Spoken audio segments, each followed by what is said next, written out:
Paul Suisse, para um programa de estudos acerca da transição para o socialismo. Para discutir com inteligência a transição para o socialismo, precisamos ter uma ideia clara de que queremos dizer com socialismo. Infelizmente, não existe um consenso geral, nem sequer entre aqueles que a si mesmos se consideram socialistas. Sem me esgotar em busca de definições precisas, focarei em duas concepções de socialismo e tentarei apontar algumas das principais questões que elas levantam para o problema da transição.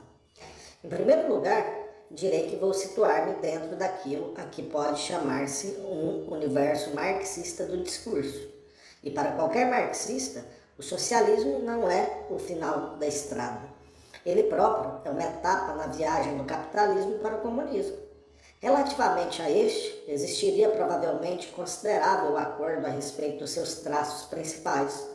No comunismo, as classes terão desaparecido, o Estado terá desaparecido, as formas distorcidas da divisão do trabalho estarão superadas, as distinções entre cidade e campo e entre trabalho manual e trabalho intelectual estarão abolidas, a distribuição far-se-á de acordo com as necessidades, etc.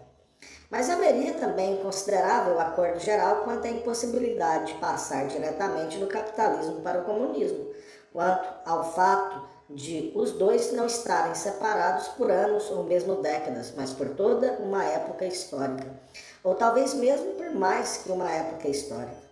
Até lá, tem que haver um objetivo concreto, que uma sociedade lançada na via do capitalismo para o socialismo possa atribuir-se como finalidade, em direção ao qual possa orientar a sua política e em referência ao qual possa avaliar os seus avanços ou recuos. A esse objetivo chamamos socialismo, e aqui começam os desacordos. Mas antes de abordar as diferentes concepções de socialismo, há ainda outra questão preliminar. Para os marxistas, é impossível iniciar o caminho a menos que, ou até que, tenha sido satisfeita uma condição preliminar. O poder de Estado tem que, primeiramente, ser transferido da burguesia para a classe operária, ou seja, para o proletariado e campesinado. Isso não significa apenas que os principais ministérios têm que ser ocupados por representantes das classes laboriosas. Isso, por si só, não é suficiente, como provaram numerosas experiências de governos social-democratas e de frente popular. O que é necessário é que o aparelho de Estado e, acima de tudo, as suas forças armadas se tornem um instrumento leal e seguro nas mãos dos representantes das massas. Neste ponto, basta lembrar a famosa afirmação de Marx de que, abre aspas, a classe operária não pode limitar-se a apoderar-se da máquina do Estado tal qual existe e a utilizá-la para os seus próprios fins, fecha aspas. E a interpretação de Lenin, indubitavelmente correta, segundo a qual, abre aspas, a ideia de Marx é que a classe operária tem que derrubar, esmagar a máquina de Estado como ela se apresenta, e não limitar-se meramente a apoderar-se dela, fecha aspas. Poderia discutir-se, certamente, a interpretação de derrubar e esmagar, mas ninguém poderia, com fundamento, negar que a verdadeira questão neste caso, de um modo ou de outro, consiste em que o aparelho de Estado burguês, o qual foi modelado e desde há muito usado como instrumento do poder burguês, tem que ser efetiva e definitivamente transformado num instrumento de poder antiburguês. E isso só pode realizar-se através de profundas mudanças, tanto de estrutura como de pessoas. A natureza específica dessas mudanças variou e continuará a variar de acordo com circunstâncias históricas particulares. Mas determinadas condições gerais terão que se repetir. Por exemplo, a substituição do sistema legislativo e judicial burguês por assembleias e tribunais populares, a chefia das forças armadas, incluindo a polícia, a todos os níveis de comando por dirigentes de inteira confiança, escolhido pelas suas qualificações mais políticas do que profissionais, a drástica retificação dos sistemas educativos orientados para as elites, etc. Quando os marxistas dizem que se deu uma revolução, querem dizer que esse processo de transferência de poder da burguesia para as classes laboriosas, com a transformação estreitamente correlacionada e indispensável do aparelho de Estado foi realizada. Historicamente, todas as revoluções nesse sentido foram processos violentos, mas a violência não é a essência da questão e nada há de irracional em procurar realizar um processo revolucionário sem violência. Há apenas a acrescentar que, quanto maior for a força dos revolucionários e quanto mais evidente for a sua capacidade e vontade de contrapor a violência contra-revolucionária, uma irresistível violência revolucionária, maior é a possibilidade de a violência poder ser evitada.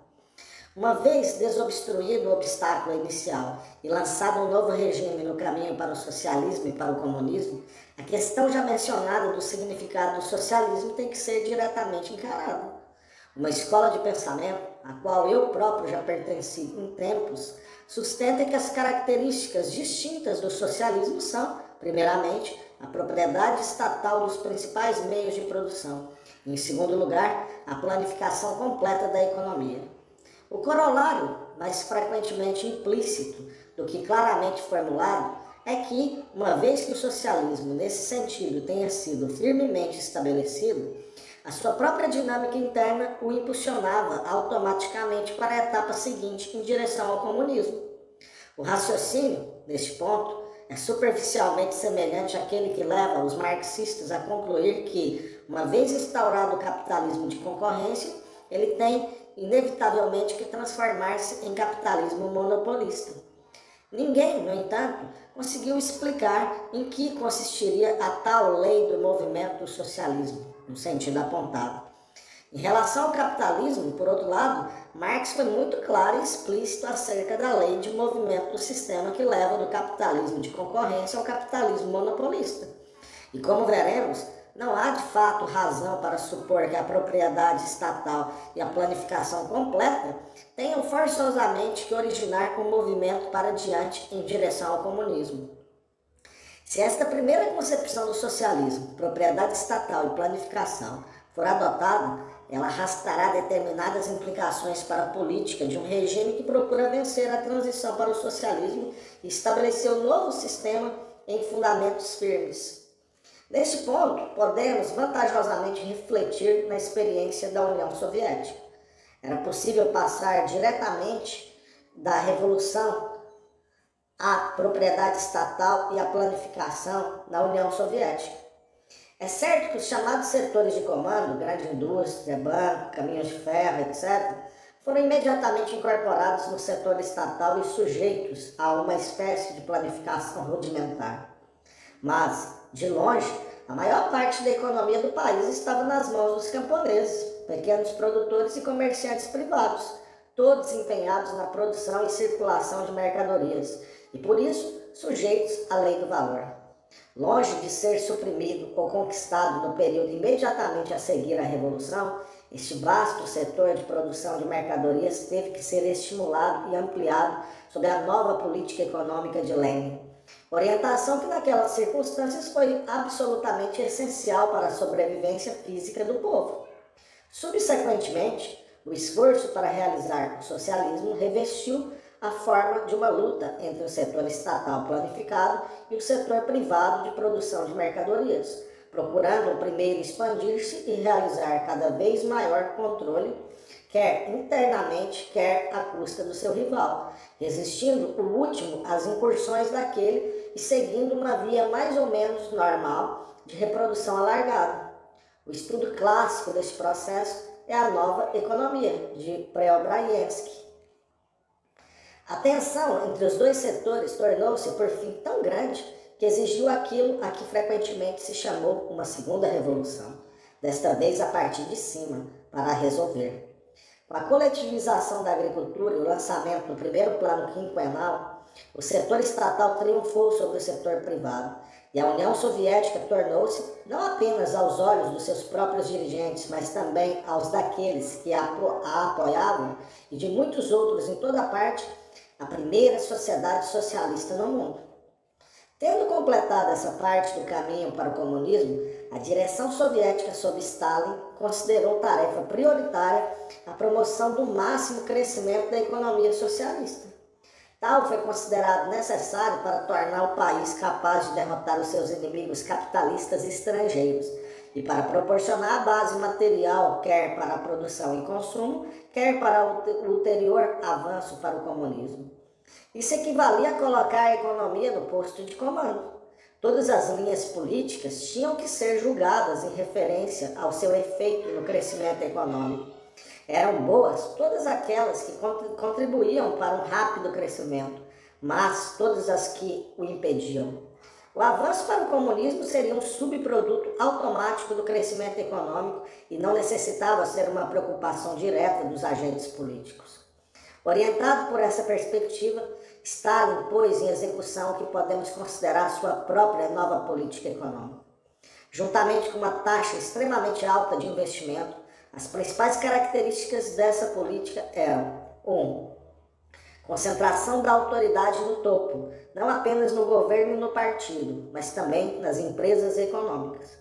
Os trabalhadores foram despojados de qualquer intervenção nas decisões respeitantes à sua vida e no trabalho estavam sujeitos a uma arregimentação indiscriminada e a uma ríspida disciplina.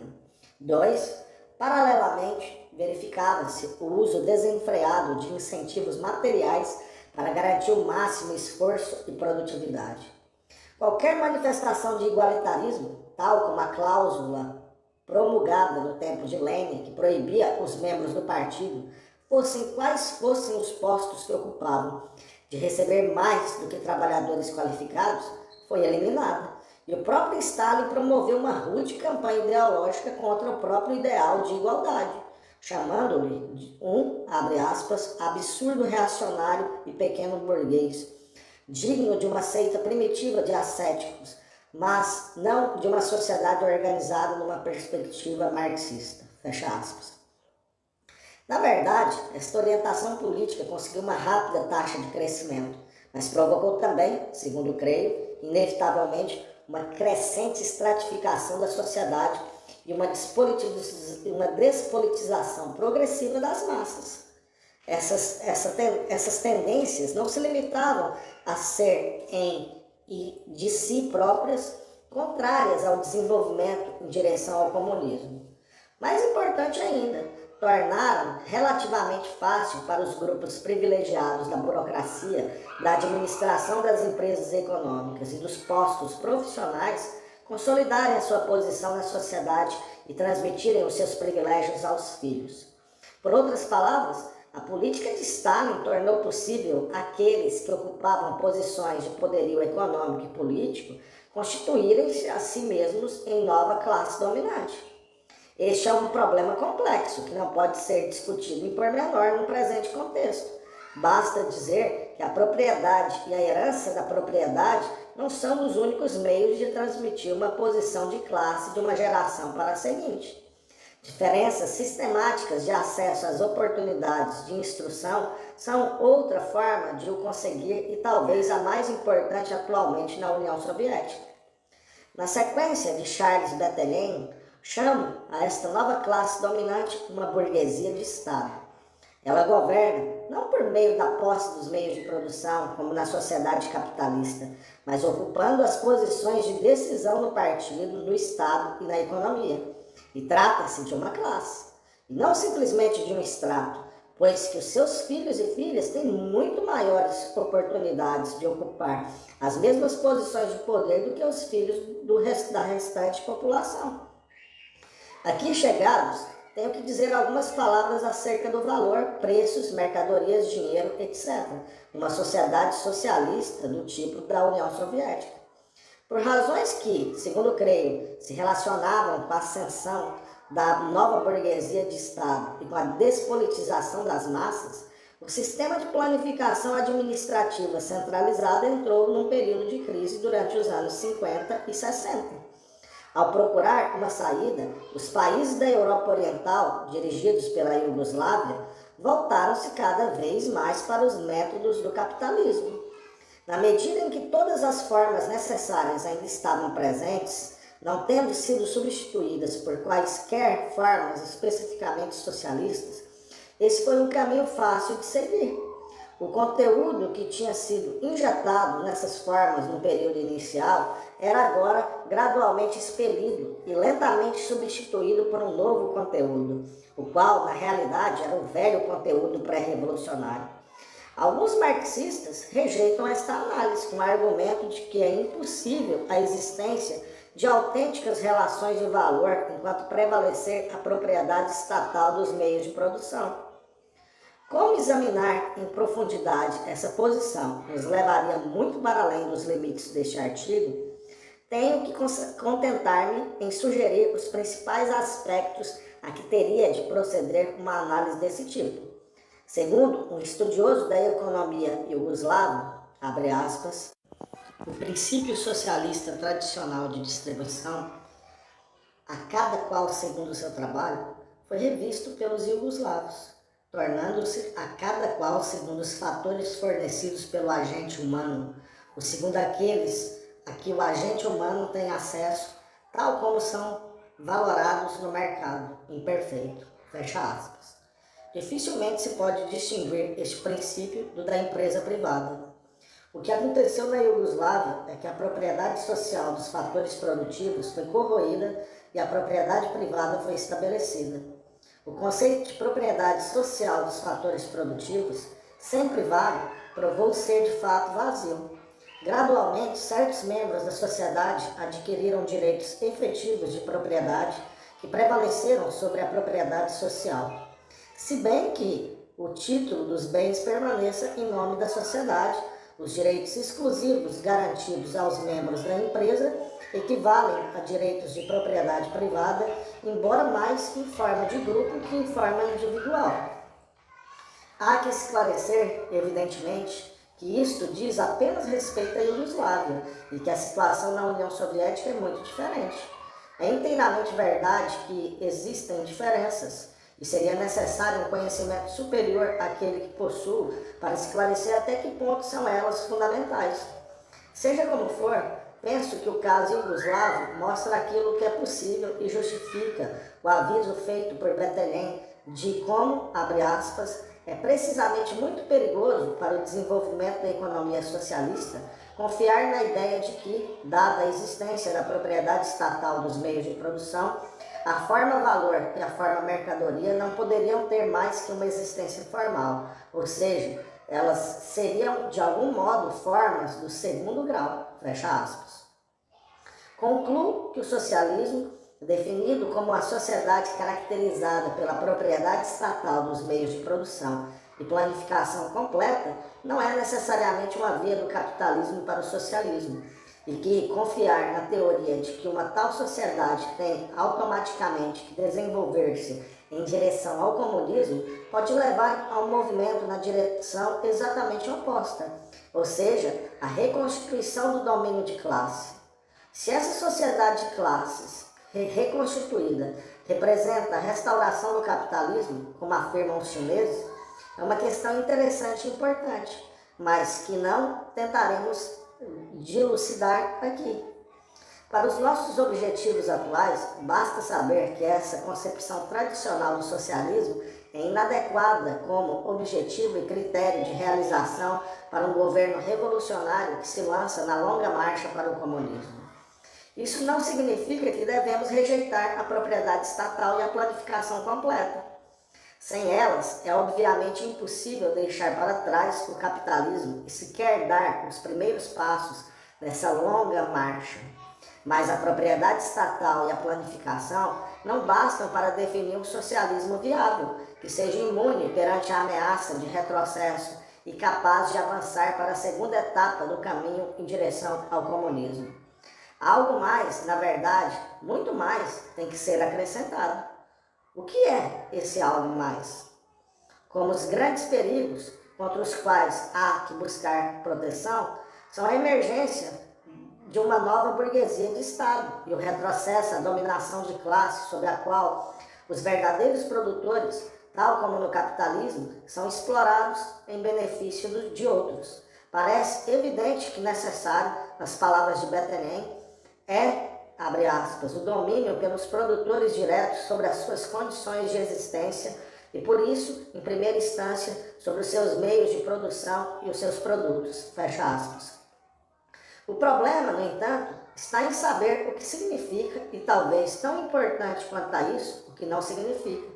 Não existem respostas acabadas para esse problema e, pelo menos que eu saiba, poucos estudos lhe foram dedicados. Esta é, de certo, uma das áreas que mais necessitam de investigação intensa em qualquer programa de estudo sério acerca da transição para o socialismo. Para começar, temos que ter cuidado em não confundir a formulação de Bethlen com a concepção sindicalista tradicional do controle operário. É perfeitamente possível, como prova a experiência iugoslava, que o controle nas empresas econômicas seja formal e legalmente atribuído aos trabalhadores, sem que nada de fundamental mude. Se o sistema como um todo for dominado pelas relações de valor, o controle operário tem simplesmente como efeito transformar os trabalhadores, ou antes, um núcleo restrito de trabalhadores privilegiados em cada empresa, numa espécie de capitalista coletivo.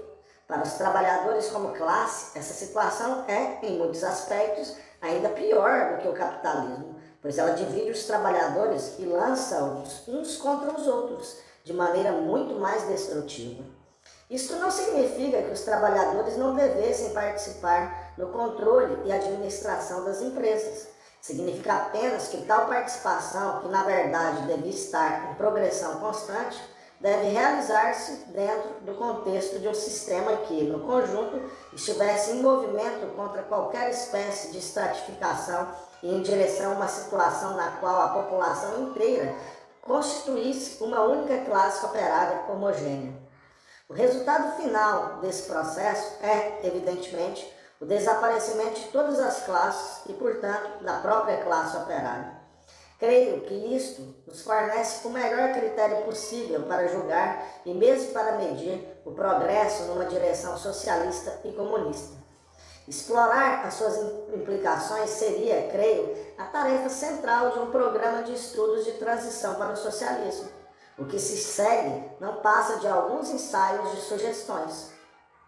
Primeiro, temos de rejeitar decididamente a ideia expressa na citação acima referida a Stalin, que o igualitarismo é estranho, abre aspas, a uma sociedade socialista organizada numa perspectiva marxista, fecha aspas. Essa ideia é, de fato, uma racionalização ideológica dos privilégios e, em última análise, do domínio de classe. É necessário proclamar, pelo contrário, que o igualitarismo é o mais fundamental princípio de uma sociedade socialista organizada numa perspectiva marxista. Mas o igualitarismo não deve ser interpretado no sentido puramente material, isto é, como a mera igualização de rendimentos. Essa seria uma forma superficial de igualdade, corrigindo apenas uma manifestação da desigualdade muito mais profunda provocada por séculos de capitalismo e deixando em larga medida intactas as raízes profundas onde todas as formas de desigualdade poderiam, e em devido tempo provavelmente isso aconteceria, surgir de novo. É que basicamente a desigualdade do capitalismo não surge apenas porque os trabalhadores não possuem os meios de produção, mas também porque não dispõem do conhecimento e compreensão necessários para fazer funcionar os meios de produção. Enquanto essa situação se mantiver, como certamente acontecerá no período seguinte à Revolução, a igualdade genuína é impossível.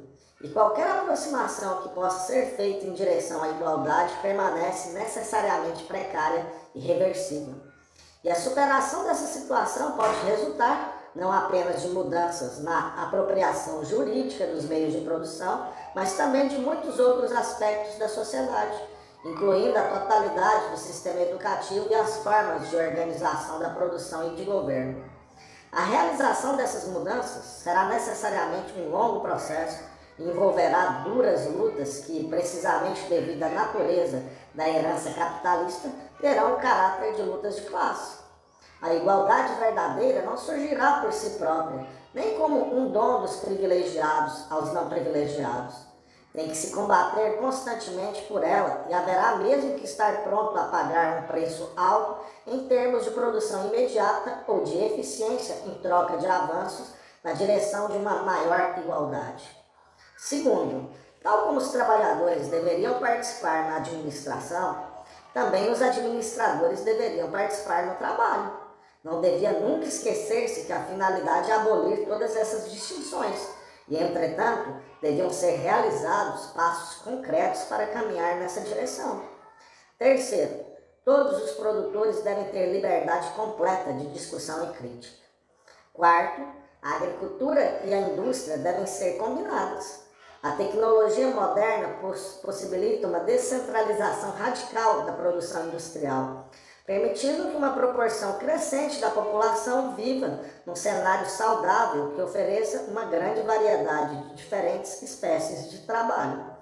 Ao mesmo tempo, as monstruosas aglomerações urbanas que a era capitalista generalizou e que são fontes férteis de patologia social devem ser fragmentadas e dispersas. Quinto, é essencial que o trabalho seja tratado não apenas como um mero meio de adquirir rendimento e bens de consumo, mas como a mais importante atividade criativa humana. Os seres humanos têm necessidade de trabalhar tal como a têm de alimentos, de vestuário, de abrigo, cultura, lazer, etc. É da maior importância que todas essas necessidades sejam equilibradas entre si e com os recursos naturais da sociedade e do ambiente. A noção burguesa, absurda e, em última análise, desastrosa de desejos insaciáveis deve ser decididamente rejeitada. Sexto, para atingir esses objetivos, um meio de importância crucial seria a completa eliminação de todo o sistema de distribuição através do ganho e gasto de dinheiro. É possível iniciá-lo imediatamente com a prestação gratuita de serviços como a saúde e a educação, e pode ser gradualmente alargado a outras categorias de bens e serviços, terminando com a distribuição completamente gratuita de acordo com as necessidades. É evidente que isso implica o fim de todo valor e relações mercantis, mesmo como meras formas de cálculo, e a substituição por aquilo a que Bettelheim chama de cálculo econômico social. Uma sociedade que tenha já realizado progressos substanciais nessa direção e que esteja clara e substancialmente avançando e não recuando, poderia dizer-se perfeitamente socialista e no caminho certo para o comunismo. A lista precedente poderia ser infinitamente alargada ou subdividida, mas penso que basta indicar o gênero de problemas que levanta o processo genuíno de transição para o socialismo. O seu estudo pode e deve realizar-se em linhas simultaneamente teóricas e empíricas. Com exceção das obras de Bettelheim, há uma notável escassez de obras teóricas significativas nesta área. E na ausência de instrumentos teóricos adequados, muito do trabalho empírico das várias sociedades que se lançaram no caminho para o socialismo no passado meio século foi singularmente pouco dilucidado. Chegou o tempo, creio, de avançar decididamente, quer na frente teórica, quer na frente empírica. Esta é a mais importante, pois que o número de sociedades de transição aumentará seguramente à medida que o tempo passa. E é a mais viável porque temos atualmente perante nós a experiência extraordinariamente rica da Revolução Cultural na China. Acontecimento que, creio, as gerações futuras haverão de recordar como um ponto de viragem na luta da humanidade pela realização de uma sociedade mais racional e humana. Paul Suisse.